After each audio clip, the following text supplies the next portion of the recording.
verse number 72. Surely they have disbelieved who say Allah is the Messiah, Isa, Jesus, son of Maryam, Mary. But the Messiah, Isa, Jesus said, O children of Israel, worship Allah, my Lord and your Lord. Verily, whosoever set of fatness in worship with Allah, then Allah has forbidden paradise for him. Allah has made Jannah haram for him, and the fire will be his abode. Kamar yadda Allah ya shaida Annabi Isa alaihi salam cewar kiransa ga bani Isra'ila su bautawa Allah ɗaya.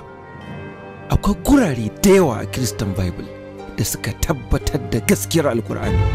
Idan ka karanta 1 Corinthians chapter 11 verse number 3, the head of every man is Christ. Wanda yake saman kowane namiji a lokacinsa cikin mazajen bani Isra'ila shine Messiah Annabi Isa. The head of every woman is her husband. Wanda yake saman kowace mace shine mijinta.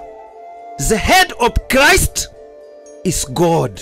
Wanda yake saman Messiah Annabi Isa shine Allah. Book of John chapter 5 verse 30. I can of my own self do nothing. As I hear, I judge, and my judgment is just, because I seek not my own will, but the will of the Father which has sent me. Book of Acts chapter 2 verse number 22. Book of John chapter 14 verse number 29. Book of John chapter 12 verse number 28.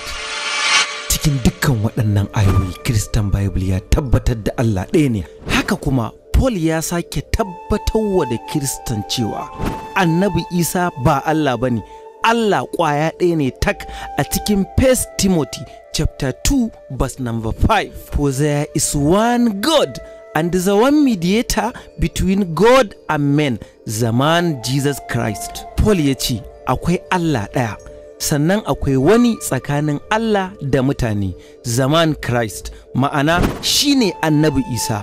Paul ya tabbatar da akwai Allah ɗaya a cikin 1 Timothy chapter 2 verse number 5. Jirgin Nuhu volume 1. Our God is one. Ubangijinmu guda ɗaya ne. Ku gaggauta riskanmu tare da Imran Ashir Sharif cikin wannan shiri, domin jin yadda ayoyi da yawa a cikin Christian Bible suke kiran al'umma ga bautawa Allah ɗaya.